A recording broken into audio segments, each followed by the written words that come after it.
understood and recognized problem. There are not enough women, young women, in formal positions of leadership.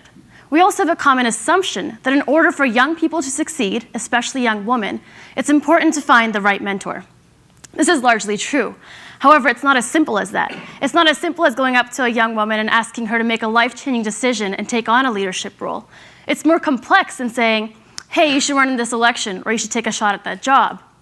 There are a lot more factors that go into this. Let's imagine a scenario. We're all wearing the same sweater. Even though we're wearing the same sweater, though, I'm standing up here and I feel really uncomfortable because my sweater is itchy and it feels cheap and ill-fitting. My sweater looks just like yours, but instead of a nice cashmere, mine is synthetic polyester. And when I wear this, I feel terrible. Of course I want to change out of this sweater. But when I tell somebody how I feel, they don't really understand because they haven't actually tried it on. Instead, they accuse me of being shallow for complaining about how I look, so I suppose I shouldn't have complained about it in the first place. I keep wearing this sweater, but I know I will never be as comfortable as you are in this room right now. Instead, I'd be better off if I just left. This is an actual response I got from a student when I asked what it feels like to be a woman in the Faculty of Engineering. These are the types of responses I get, and that leaves me feeling utterly discouraged because I know that this level of insecurity and feeling like you don't belong doesn't just happen overnight. We have to recognize that as young women, our ability to believe in ourselves has been worn down since day one. There are some key pivotal moments in my life that have really shaped my take on community involvement, feminism, and leadership in general. And while they're not phenomenal moments, the cumulative impact has been huge, and I'll share with you two of them. I was in 5th grade, and we were doing a career placement test to see what kind of job opportunities would be a good fit for us. I was young, I had no notion of a career, but I knew that I liked being hands-on and that I liked being active. So when one of my top results came out as electrician, I was ecstatic because this meant that I could be active, climb into strange places, and use my hands to fix something that's broken. I went home that afternoon to tell my family, and I don't remember who, but I'll always remember what they said. That's not for girls. I never thought about being an electrician ever again. Another part of my identity is that I grew up being called bossy when I was demanding and a princess when I knew what I wanted. And I absolutely hated both of those terms because it made me feel inferior. So this is my experience. I grew up constantly being reminded that I'm just a girl. And this is not a unique story at all, but it's a very important one.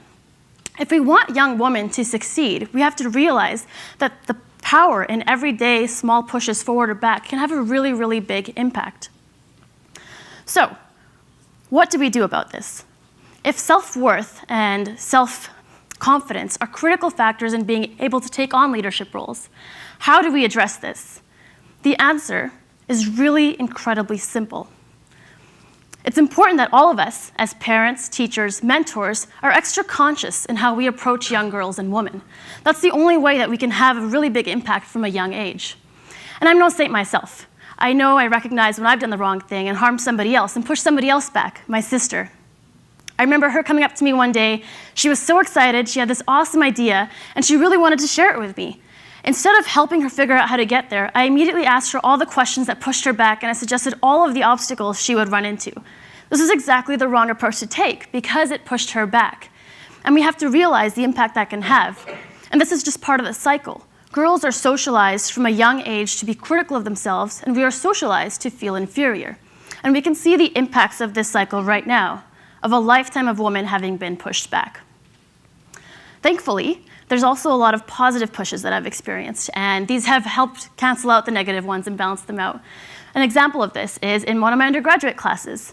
I had a professor, and she was teaching this class. She stopped us in the middle of a seminar and ordered us to begin each of our statements with, "I have an important insight." This was really strange back then, but what she set in motion was incredible. And thinking about this, it's a huge departure from how a lot of us speak in class, a lot of young women especially. "Sorry, this probably isn't important," or "I just want to point out."